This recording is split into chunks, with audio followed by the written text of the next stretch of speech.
Thank you, Sink or Swim Storyboard.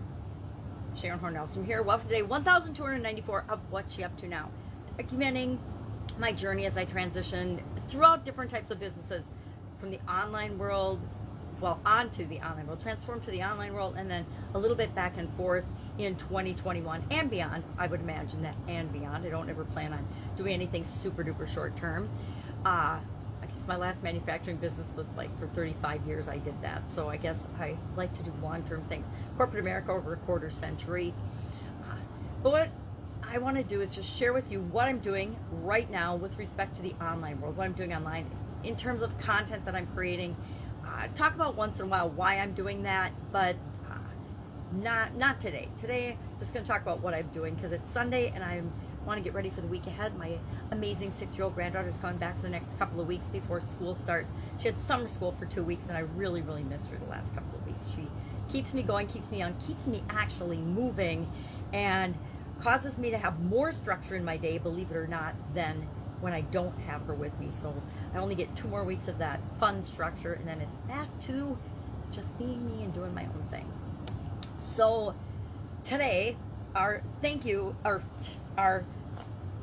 annual challenge this year is all about you, getting to know yourself better, and we're using a little journal book called Do One Thing Every Day that centers you. And today it was about, thank you cards and sending thank you notes or thanking and being grateful to somebody for something. And I realized that I have really gotten out of the habit of doing that. I used to do it.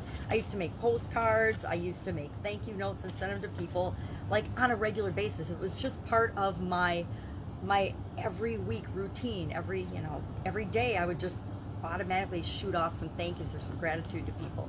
And I've fallen away from that, maybe because all of us have become much more self-centered since COVID-19, much more focused on taking care of ourselves and being separated from people. And at a time when we should be thanking them and appreciating them more and causing more connection, we've actually been pushing people away. At least that's what I've been observing. Spent some time with my cousin and his wife and my sisters and brother-in-law and mom yesterday, which was fantastic because it reminds me that even though all of us don't agree on I don't know 2 humans that agree on everything and anything. If you've been married, you know exactly what I'm talking about. But it was fun to be with a group of people that we love and respect each other anyway, whether we agree with one another or not on things like religion and politics and spirituality and gender and things like that. And so it was really an awesome afternoon and into the evening that I spent with them. And I think we need to do more of that. We need to be connecting and finding out what our similarities are, not what we disagree on. And guess what? That's how many of us, actually the majority of us, have lived our lives. It's appreciating the differences, and I didn't mean to get off on this tangent, but it really was brought home yesterday that what we're seeing in the world and what's being publicized, because that's what the media and the news and even social media is absolutely positively not what is going on in this country. And if you doubt that, go out and spend some time with people and just observe and watch and talk to people and see for yourself what is really going on. And of course, it's going to depend on your environment. If you're in an inner city, if you're in Minneapolis, what you're going to see is going to be, or observe, is going to be different than what you see out in the suburbs where I happen to be. It's very different. Believe me, the sanity of the average human being in America is still there. Just because we have a few loud mouths that are looking for their 15 minutes of fame and power doesn't mean that's what's going on in the rest of the country and the rest of the world. So keep the faith, believe in yourself, do what's right for you and your family and those you love and care about.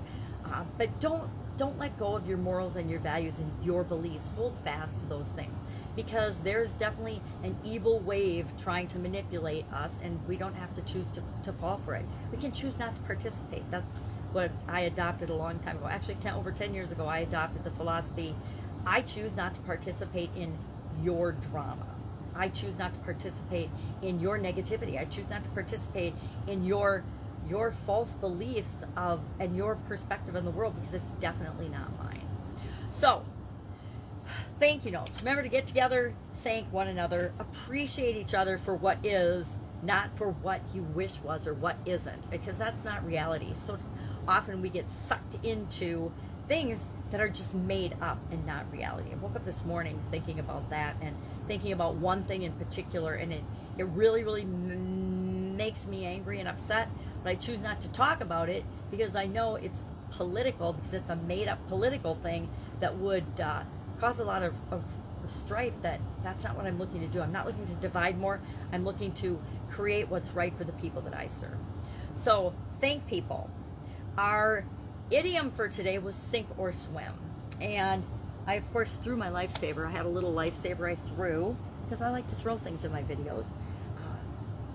That reminds me and reminds us that, yeah, sink or swim are two options. You can get thrown in a body of water, and if you don't know how to swim, or if you don't float, you can sink to the bottom and drown. But are those really our only two alternatives? Is it really either you do it all by yourself, which many of us in business think that we're given this false belief, here we go, false beliefs again, that we have to do everything ourselves. Absolutely not true, right? A lot of people that are successful, I would hazard a guess that no one that has been successful that we would look at and see as successful has gotten there all on their own. Nobody who's super successful, super rich, super anything, an Olympic athlete, none of them have gotten there on their own. None of these NBA stars, none of the NFL, none of the NHL, I don't know very much about sports, but I'll throw it out there.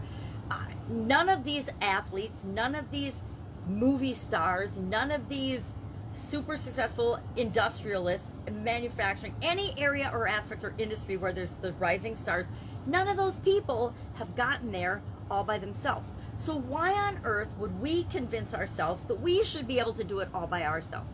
Why does this get me so impassioned? Because I used to believe that. I bought into, well, if you want to succeed, it's all up to you and you have to work hard. And it's either you'll do it, you'll either sink or swim. You'll either figure it out or you'll die and you'll fail.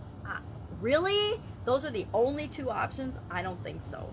So we can continue to believe that, or we can open up our mind and eyes and we can say, well, what else is possible? What else could be possible? What else might be possible in this situation?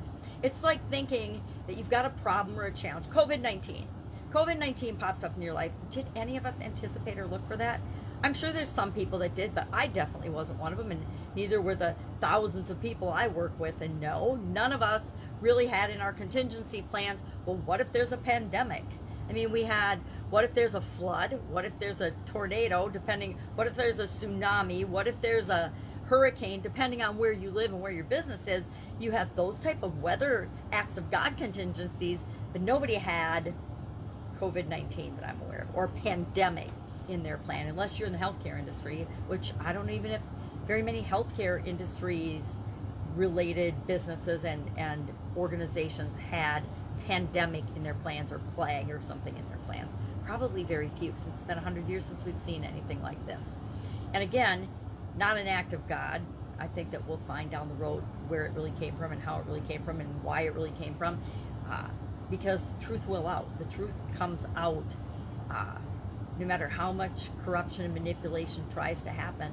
The truth comes out because good always wins. You know, we can understand that there's evil and good in the world, but I'm going to continue for the rest of my life to believe that good will out, good will always win, good will always triumph over evil. Not the little battles, but overall, good wills out. And believe this or not, I believe each and every one of us will answer for our actions here in this lifetime and on the planet. And that'll be different for each of us, and it'll be different for you than it is for me based on what you believe.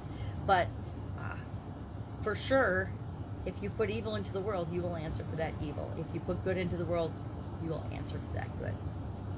Again, totally off topic. So sink or swim. This is an idiom that's been around since the 1300s. Chaucer used the expression float or sink, which was turned then from Shakespeare in Henry the Fourth, I believe. In Shakespeare's Henry the Fourth, he's used the actual phrase sink or swim. And I think that there's also some, probably from around, I don't remember historically, probably about the 1300s when witchcraft was a big thing and people were worried about witches and they would throw a witch in the water with weights on her and sink her. Forgot to even mention that in our discussion in Supersize Your Business, but now I remembered it because I was watching some witch show the other month and they were hanging witches, burning them, and dumping them in the drink. So that was our idiom for Supersize Your Business today. We're doing 30 days to coincide with the free Get Up and Go challenge, change and challenge related idioms for Supersize Your Business, because it makes it easier for me and more fun for me because it keeps things more on topic.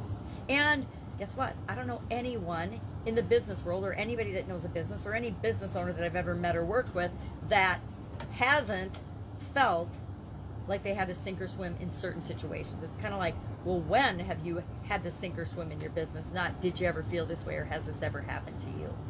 And finally, our Get Up and Go challenge today was we're heading into another iteration of the SOAP framework. We're going through the SOAP framework one day at a time, the S, the O, the A, the P. And each day I share a tool that you can use to help with understanding that part of the SOAP framework, so that by the end of the challenge, we'll have 30 plus tools for people to use that they can have in their toolbox from now on to make their life better, to make their life work more smoothly, to deal with changes and challenges. In addition to installing the SOAP framework through practice and repetition into our subconscious so that it just becomes automatic and easy as breathing. So our tool today was storyboarding. Now, I'm not huge on storyboarding. I forgot about it, but I learned storyboarding in college. We had a storyboard for one of my marketing classes that I took at UTD down in Texas, and we had a storyboard out a product line and a commercial for a product line that we were going to launch. Storyboarding's been around since the 1930s. Either Will Smith or I don't even remember the other guy's name. Just I can't pronounce it. Georges or Jorge or something, Millais or something. Again, it's got umlauts, so I'm not sure how to pronounce it. But talked about storyboarding.